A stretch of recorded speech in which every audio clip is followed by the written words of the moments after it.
இல்லாத ஒரு காலம். ஒரு ஆடும் குதிரையும் ஃப்ரெண்ட்ஸாக இருந்திருக்கு. அதேபடி ஆடும் குதிரையும் ஃப்ரெண்ட்ஸாக இருக்க முடியும்னு கேட்கக்கூடாது. கதையில் எல்லாமே நடக்கும். ஆடும் குதிரையும் ஃப்ரெண்ட்ஸ். ஒரு விவசாயி வீட்டில் 2 பேரும் வாழ்ந்துட்டு இருக்கிறாங்க. திடீர்னு குதிரைக்கு ஒரு வைரஸ் நோய் வந்துருச்சு. அந்த விவசாயி ஒரு டாக்டரை கூட்டு வந்து காமிக்கிறார். என்னன்னே தெரிலங்க, சொனங்கி படுத்து கிடக்குது, என்னன்னு பாருங்க. அவர் பார்க்குறாரு, ஐயோ ஒரு கொடுமையான வைரஸ் வந்திருக்கு, நான் ஒரு 3 நாளைக்கு மருந்து தர்றேன், அதுக்குள்ளே அது எந்திக்கலைன்னா ஏதாவது ஒரு முடிவுக்கு வந்துடும். 3 நாளைக்கு மருந்து கொடுக்குறாரு. பாடுக்கு ரொம்ப டென்ஷன். ஐயோ நம்மளுடைய ஃப்ரெண்டு ஏதாவது ஆயிடக்கூடாதுன்னு அதை தட்டி எழுப்புது. எந்திரிச்சிருடா, இல்லைன்னா உன்னை ஏதாவது பண்ணிடுவாங்க, 3 நாள் தான் டைம் இருக்குது, எந்திரின்னு அதை தட்டிக்கிட்டே இருக்குது. 4வது நாள் திரும்ப டாக்டர் வர்றாரு. ரொம்ப கஷ்டம், இன்னைக்கு ஒரு நாள் பாருங்க, இது எந்திரிச்சு நடக்கலைன்னா இதை கொன்றுங்க, இல்லைன்னா வைரஸ் எல்லாருக்கும் பரவிடும். சரின்ட்டார் விவசாயி. ஆட்டுக்கு தாங்க முடியல, இவ்வளோ நாள் ஒன்றா பழகின ஒருத்தனை கண்ணுக்கு முன்னாடி எப்படி சாக கொடுக்குறோன்னு அதை போட்டு முட்டுது, தட்டுது, எழுப்புது. எப்படியாவது இன்னைக்கு எந்திரிச்சுன்னு அடித்த அடியில் அது எந்திரிச்சு நடந்துருச்சு. இப்போ விவசாயிக்கு சந்தோஷம். டாக்டர் சாயந்தரம் வர்றாரு. டாக்டர் சார், நீங்கள் தான் இந்த குதிரையை குணப்படுத்திட்டீங்க, இல்லைன்னா எனக்கு எவ்வளோ லாஸ் ஆகிருக்கும். நீங்கள் நாளை காலையில் நம்ம வீட்டுக்கு வாங்க, இந்த ஆடை அடித்து உங்களுக்கு விருந்து வைக்கிறேன். எப்படிப்பட்ட காலத்தில் வாழ்கிறோம் பார்த்தீங்களா? யாரால் நமக்கு நன்மை நடந்தது என்பதே தெரியாமல் நாம் உண்மையை பழி கொடுத்து கொண்டிருக்கிறோம் என்பதை தெரியாமலே வாழ்ந்து கொண்டிருக்கிறோம். எல்லாம் அந்த மொபைலுக்குள்ள, டிவிக்குள்ள, செய்திக்குள்ள, அரசியலுக்குள்ள எல்லாரும் வாழ்க்கையை தொலைச்சாச்சு. பிள்ளைங்க பூரா மொபைல், அம்மாக்கள் பூரா சீரியல், அப்பாக்கள் பூரா செய்தி, அரசியல். இதை தாண்டி ஒரு வட்டத்துக்கு நம்ம வந்திருக்கிறோமா? சக மனிதர்களோடு எத்தனை பேரோடு நீங்கள் பழகி இருக்கிறீங்க இந்த ஒரு வாரத்துக்குள்ளே சொல்லுங்கள். இந்த ஒரு வாரத்தில் ஒரு புது ஃப்ரெண்டு நான் பிடிச்சேன், ஒரு புதிய மனிதரிடம் பேசினேன், யாரோ தெரியாத ஒருவருக்கு ஒரு சின்ன உதவி செய்தேன், யாராவது சொல்லுங்க. ஏன்னா நமக்கு நேரம் இல்லை. சக மனிதனை ஏறிட்டு பார்ப்பதற்கு கூட நேரம் இல்லாமல் ஓடினோம் என்றால் நாம் எப்படி ஒற்றுமையாக இருக்க முடியும்? இந்த உலகத்தை நம்ம மாற்றி காண்பிக்க முடியும். ஏன்னா இந்த உலக இயல்பே அப்படித்தான். நீங்கள் இப்போ நினைக்கலாம், இப்போ இவங்கெல்லாம் சொல்கிறத வச்சு பார்த்தா நல்லவனா இருக்கக்கூடாது, நல்லவங்களா இருந்தால் தனி ஒருத்தனாக இருப்போம், அந்த ரயில் நம்மளை அடிச்சுட்டு போயிடும், 10 பேர் கூட சேர்ந்து கெட்டவனாக இருப்போம், அப்படி தானே நினைக்கிறீங்க? அப்படிலாம் நினைக்கவே கூடாது. இந்த உலகம் இன்னைக்கு நேரத்தில் இல்லை, எப்பயுமே இப்படித்தான் இருக்குது. நல்லவன்னா அது அப்படி தான் ஒதுக்கும். 2ஆம் உலகப் போர் நடக்கும்போது பிரிட்டனுக்கு தலைமை தாங்கியிருந்தவர் வின்ஸ்டன் சர்ச்சில். அவர் தான் உலக நாடுகளெல்லாம் ஒன்று சேர்த்து அந்த வெற்றிக்கே காரணமாக இருந்தார். உங்கள் ரத்தத்தை, உங்கள் கண்ணீரை, உங்கள் வியர்வை எனக்கு கொடுங்கள், வெற்றியை நான் உங்களுக்கு தருகிறேன் என்று அறைக்கூவல் விடுத்த ஒரு மாபெரும் வீரன் வின்ஸ்டன் சர்ச்சில். ஜெயிக்க வச்சுட்டார். பிரிட்டன் ஜெயிச்சிருச்சு. ஜெயிச்ச 1945 ஜெயிச்சிட்டாங்க. அடுத்த வருஷமே அங்கே எலெக்ஷன் நடக்குது, அதிபருக்கான எலெக்ஷன். வின்ஸ்டன் சர்ச்சில் எலெக்ஷனில் நிற்கிறார், தோத்து போயிட்டார். என்னாச்சு? அவர் தான் அந்த வெற்றியை கொண்டு வந்து சேர்த்தார். ஊரே கொண்டாடிச்சு, நாடே கொண்டாடிச்சு. எலெக்ஷன் வச்சவொடனே தோத்து போயிட்டார். இது வெளிநாட்டு கதை.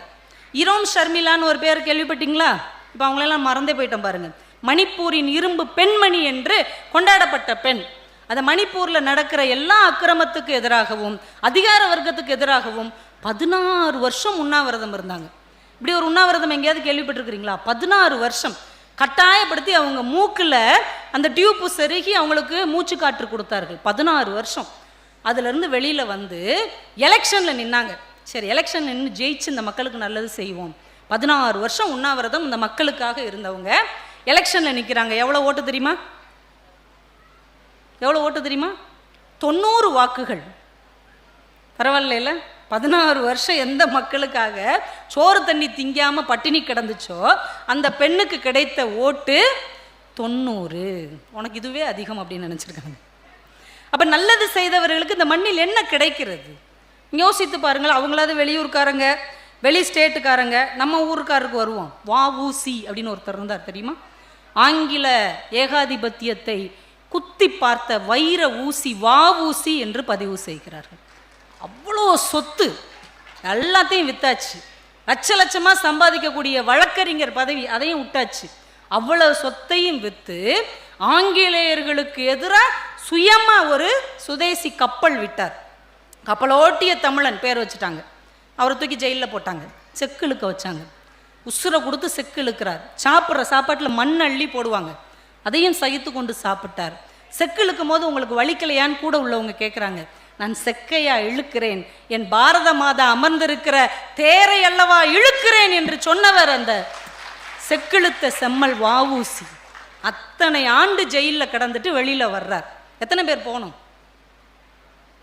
சொத்தை இழந்தாச்சு, அவர் வாங்கின கப்பலையும் ஆங்கிலேயருக்கே நம்ம வித்துட்டோம். ரொம்ப விவரம் நம்ம. அவர் உள்ளே போன உடனே செக்கிழுத்து உடம்பு போடா போச்சு, தொழில் இல்லை, ஒன்றும் இல்லை, ஜெயிலிருந்து வெளியில் வர்றார். வரவேற்க எத்தனை பேருங்க போகணும்? ஒரு சினிமா நடிகருடைய படம் வருகிறது என்றால் முதல் நாள் முதல் ஷோ எத்தனை பேர் போகிறோம்?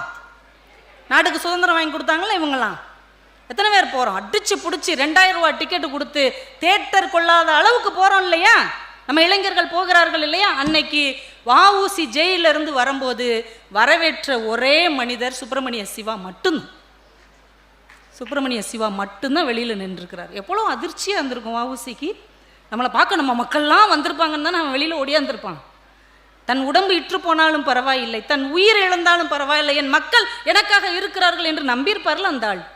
எப்படி இருந்திருக்கும்? மண்ணெண்ணெய் கடை வச்சு பிழைச்சிருக்கிறாருங்க கடைசி காலத்தில். அவர் சாகும்போது கூட என் மக்கள் என்னை ஏமாற்றி விட்டார்கள்னு அவர் சொல்லவே இல்லை. அவர் எதுக்காக வருத்தப்பட்டார் தெரியுமா? இந்த சுதந்திரத்தை நான் பார்க்காமலே இறந்து போகிறேனே என்றுதான் வருத்தப்பட்டாரே தவிர மக்கள் மேல் எந்த ஒரு குற்றச்சாட்டையும் அவர் சுமத்தவில்லை. இன்னைக்கு வஉசியை பற்றி நம்ம யாராவது சொல்கிறோமா? ஒரு பகத்சிங்குக்கும் ஒரு சேகுவேராவுக்கும் இருக்கிற மரியாதை வஉசிக்கு இந்த மண்ணில் இருக்கிறதா? இல்லை. ஏன்? அவர் அந்த ஜாதிக்காரர். அவர் செக்கிழுக்கும் போது புள்ளமார் வாழ்க புள்ளமார் வாழ்கன்னு இழுத்தாரு. இந்திய தாய் வாழ்கன்னு தானங்க இழுத்தாரு. எல்லா நல்ல மனிதர்களையும் ஜாதிக்கு பின்னால் மதத்துக்கு பின்னால் ஒதுக்கி விட்டோம் என்றால் எப்படி இந்த நாடு உருப்படும்?